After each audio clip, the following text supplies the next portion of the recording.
destinazione Urbino. Caffè Le Cinema, ma che caffettino, che barettino che ti porto, Marina. Siamo arrivati ad Urbino. Un luogo dove Medioevo e Rinascimento si fondono con naturalezza. Della casa di uno di questi artisti, dal nome diventato immortale, Raffaello Sanzio.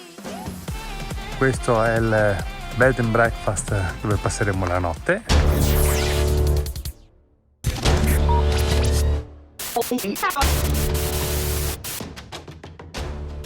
Pronti per partire, destinazione Urbino. Amici follower, ma soprattutto amiche, oggi faccio un giro da solo, anzi in compagnia della mia zavorrina, senza Daniele che ahimè deve lavorare. Destinazione Urbino e poi andiamo a vedere un altro castello. Sostina al barettino, Caffè Le Cinema, ma che caffettino, che barettino che ti porto, Marina. Arrivati. Guarda che stormo di uccelli.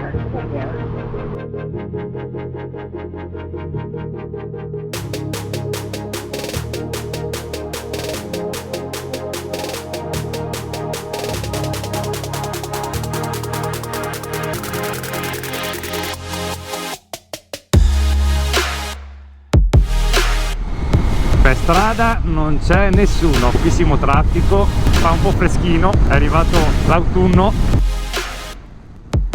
La ruota panoramica di Mirabilandia, siamo a Riccione. Orario previsto per arrivare ad Urbino è le 12, giusti per mangiare. E si fa molto toscana. Ah, Tabuglia. E c'è anche il mercato.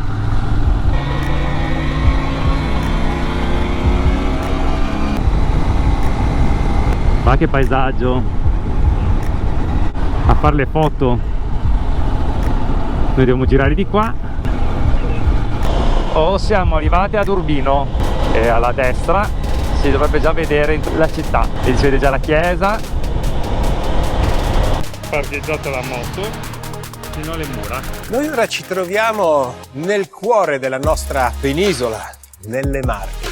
Incastonata tra le morbide colline marchigiane si trova una vera meraviglia, non solo di questa regione, ma di tutta la nostra nazione. È una città ricchissima di storia, d'arte e di cultura. Una città che ha lasciato un segno nei secoli. Urbino. L'UNESCO ha dichiarato il centro storico di Urbino patrimonio mondiale dell'umanità.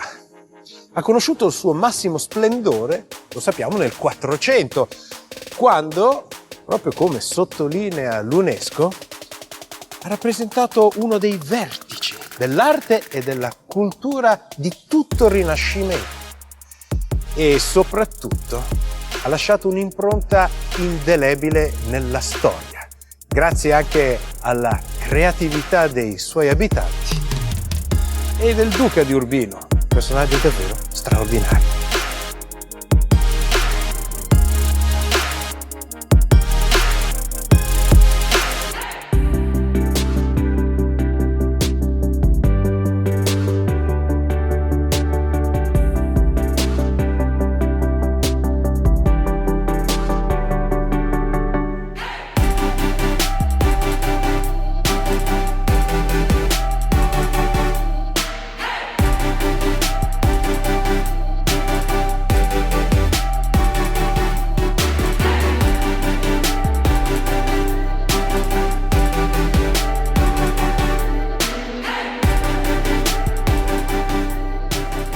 Urbino, lo avete visto, è un luogo unico, un luogo dove Medioevo e Rinascimento si fondono con naturalezza.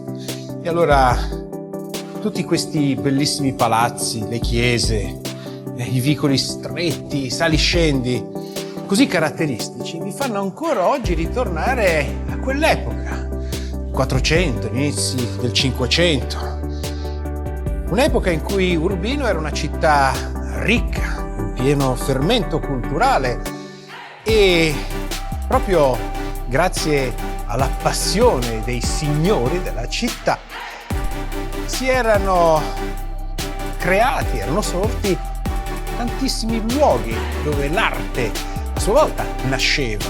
Erano le botteghe di tanti artigiani e di tanti artisti. E noi ora ci troviamo proprio nella casa di uno di questi artisti, dal nome diventato immortale, Raffaello Sanzio. Sì, questa è la casa di Raffaello Sanzio, perché appunto Urbino è la città in cui nacque Raffaello, e ci visse fino all'età di 11 anni, e dentro si può ammirare la sua prima Madonna con il bambino che fece appunto per questa stanza, ricordi della sua mamma Magia, che morì all'età di aveva solo 8 anni. Questa è la sua casa.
Questo è il bed and breakfast dove passeremo la notte. È un bellissimo posto.